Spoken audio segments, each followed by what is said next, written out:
Blizzard's World of Warcraft team forms the largest union in Microsoft gaming history. Claim your destiny.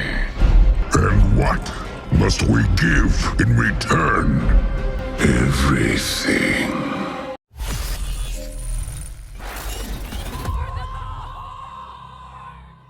So Blizzard's World of Warcraft team, consisting of 500 developers, has successfully unionized. Fellow board members, we have a problem. Now, this comes very recently after the Bethesda one. Jesus.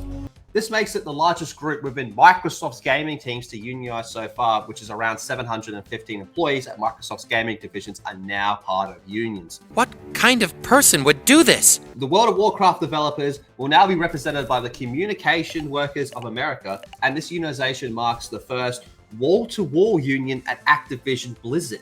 The union aims to improve pay standards, remote work policies, and workplace diversity at Blizzard. Gentlemen, this could very well lead to the end of the world of Warcraft. The team hopes their move will set a standard for other developers in the industry. It's exciting to potentially raise the standards of the entire industry, said Catherine Frazier, a World of Warcraft designer.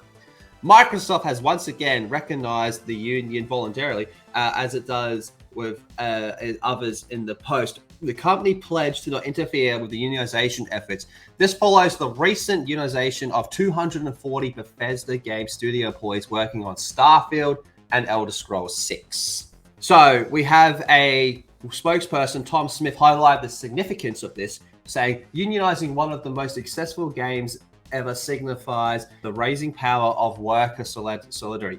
The movement reflects a broader shift in the gaming industry towards organized labor. No! No! No, this is a bad idea. Like, it really, really is. People think this is going to stop the layoffs. It's not. It will slow the layoffs down at certain places like Bethesda and Blizzard. So I think you'll see less and less layoffs from those places.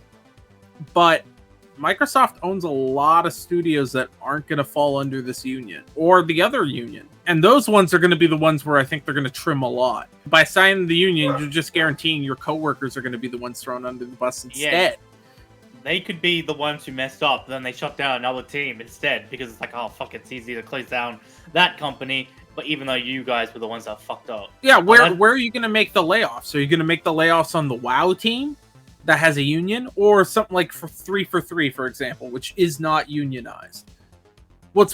You'd have to go through a bunch of bullshit to lay off union workers, so you're going to lay off the dudes at 343.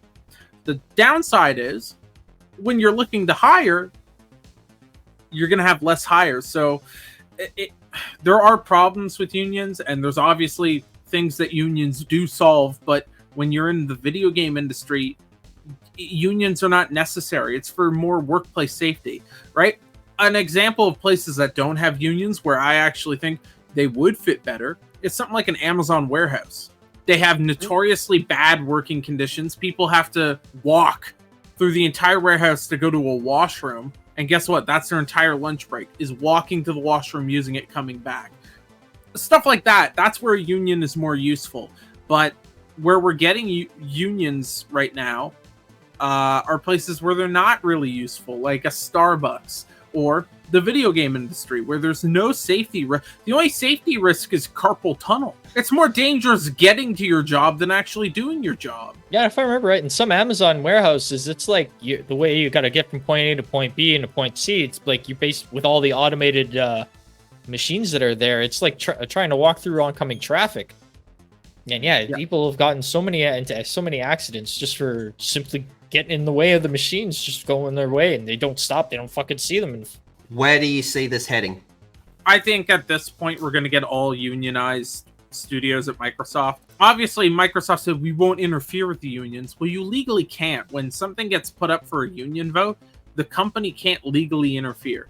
The company has to allow that vote to happen once it happens. So Amazon got in shit for putting up ads, anti-union ads on Twitch, and that was because there was Amazon warehouses that were trying to unionize. So they can't interfere. They say they aren't. Well, yeah, because you're not legally allowed to. But I think we're going to get a lot of unions in Microsoft, and I think that's part of a death nail for some of these studios because you're basically locking in the people you got there. I mean, of course, people are going to leave and move on, and you will have to eventually hire new people. You're worried that the useless fucks are now going to be protected. I'm not worried. I'm guaranteeing that the useless fucks are going to be Absolutely. protected. They're the ones who benefit the most from unions, especially in sectors like this. So, for Microsoft, I see the entire studios, like all of them, probably going union. Here's something for you, though. This is very strange. Last week, Microsoft does that whole thing, get rid of the fucking DEI people, fire the head of them. They're useless. They got nothing. And now the union comes in. Mm-hmm. Yep. Now, here's the thing. The union brought up more diversity. Well, where's that diversity going to be, right? Is the skin and gender diversity going to be in the actual studio, or is it going to be in the union itself? Because you have union reps, you have your local head of your union. I think that the diversity they're going to end up pushing for is actually going to be in the union, not in the actual company, which will have still an effect, but a much, greater decreased effect than if it was like, yeah, this is a replacement for Bobby Kotick. It's some 7-foot Chinese woman from Suicide Squad, right? So I don't think this is as doom and gloom as people are going to see when they see diversity. They're going to see that. I think it's more of a wait and see where that diversity is going to be, because the union will be somewhat separated from the actual business end. So if the diversity is more on the union end, that could be good. I'm Mr. T and I'm a Night Elf Mohawk. What's your game? Shut up, fool!